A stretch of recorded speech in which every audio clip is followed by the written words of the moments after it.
There is one moment every human being will experience. One moment no one has ever described from the other side. Not in a way that removes the mystery. Not in a way that lets the living hold certainty in their hands.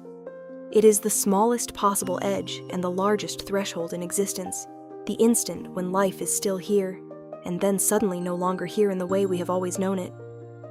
Every fear about death hides inside that single point. Not the funeral, not the body, not the grief left behind.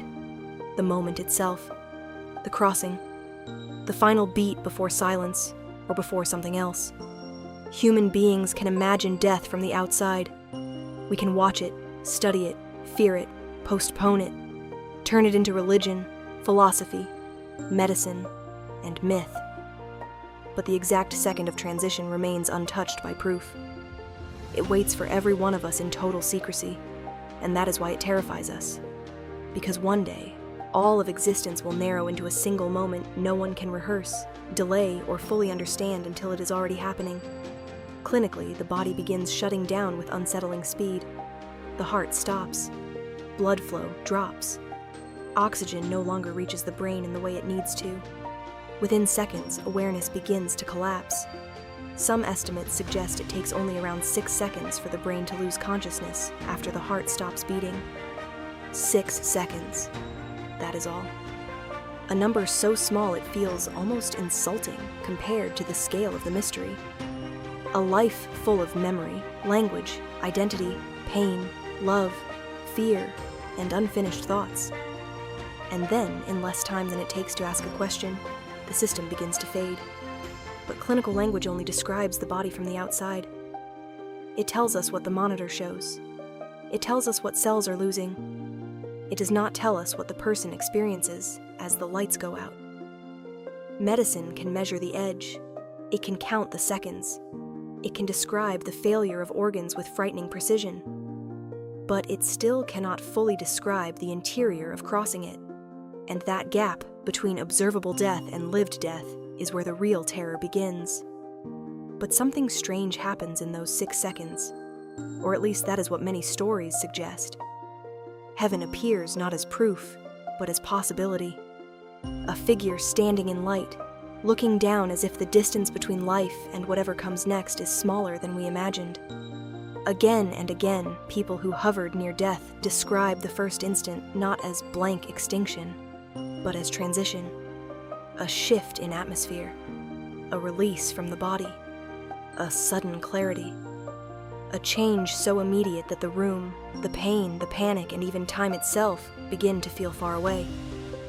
These accounts do not settle the question, but they refuse to leave it empty. Because if even a fragment of awareness remains at the edge, then death may not begin with nothing. It may begin with perception changing form. The body falls silent, and yet something still seems to witness the silence arriving. Not with words, not with logic, but with a kind of awareness people struggle to describe after they return. That possibility is enough to make the human imagination tremble. Thousands of people who were clinically dead describe the same thing. A light, a presence, a sense of movement that feels more real than the body they left behind. Some speak of a tunnel, some of a horizon, some of seeing loved ones, or a figure they cannot fully name but somehow trust instantly. Others describe peace arriving before understanding, as if fear itself loses its grip before the mind can explain why. What makes these stories so powerful is not only the imagery, it is the emotional consistency. Again and again, people return saying the experience felt more real than ordinary life. Not dreamlike, not blurred, more vivid, more complete, more certain.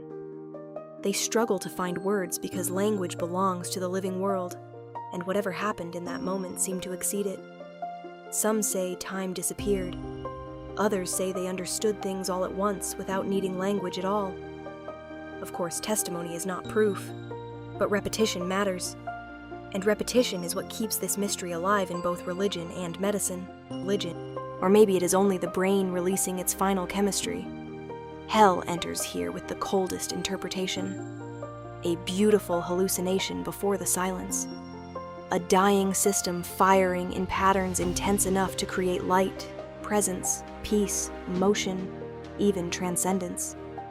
Not because the soul is leaving, but because the brain is collapsing. There is logic in that argument.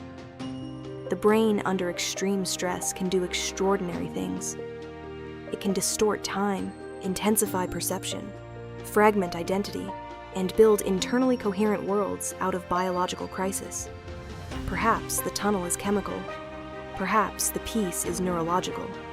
Perhaps the presence is the mind's final mercy to itself as it shuts down. Hell smiles because this explanation is elegant in a brutal way.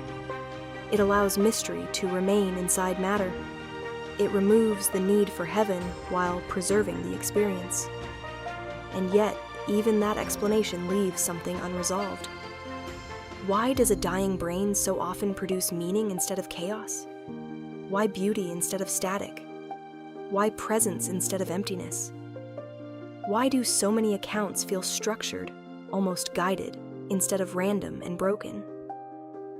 Two stories, same moment.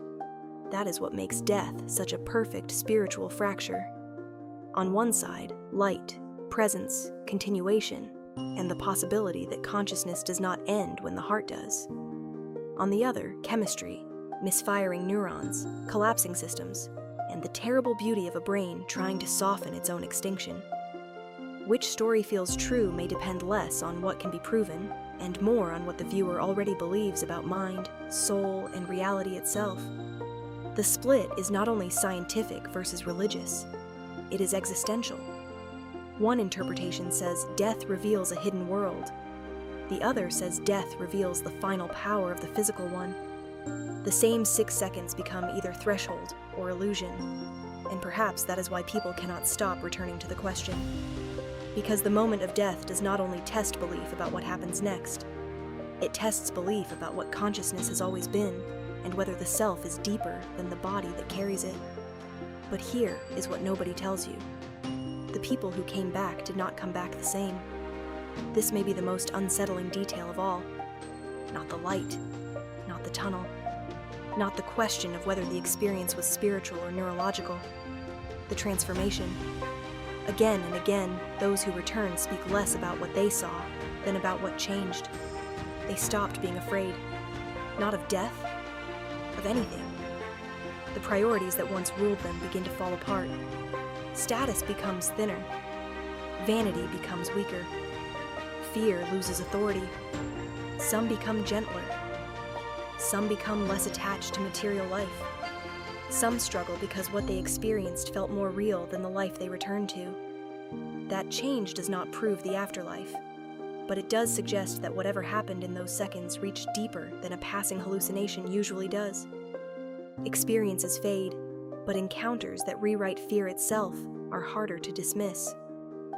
Something in them crosses the line between event and revelation, between survival and awakening. What if the moment of death is not an ending? What if it is the first moment you finally understand everything? The question is impossible, but that is why it endures. A star appearing out of darkness becomes the right final image, because death may be exactly that kind of mystery. Not total erasure, but the first point of light after all familiar forms disappear. Or maybe that hope is only the last story consciousness tells itself because it cannot imagine its own absence. We do not know, and perhaps we are not meant to know in advance. But every human being moves toward that same instant, whether they are ready or not. One final beat, one collapse of time, one threshold where belief, biology, fear, and possibility all meet in a space no living certainty can reach.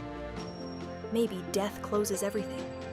Or maybe, in that impossible first second, reality becomes wider than life ever allowed us to see.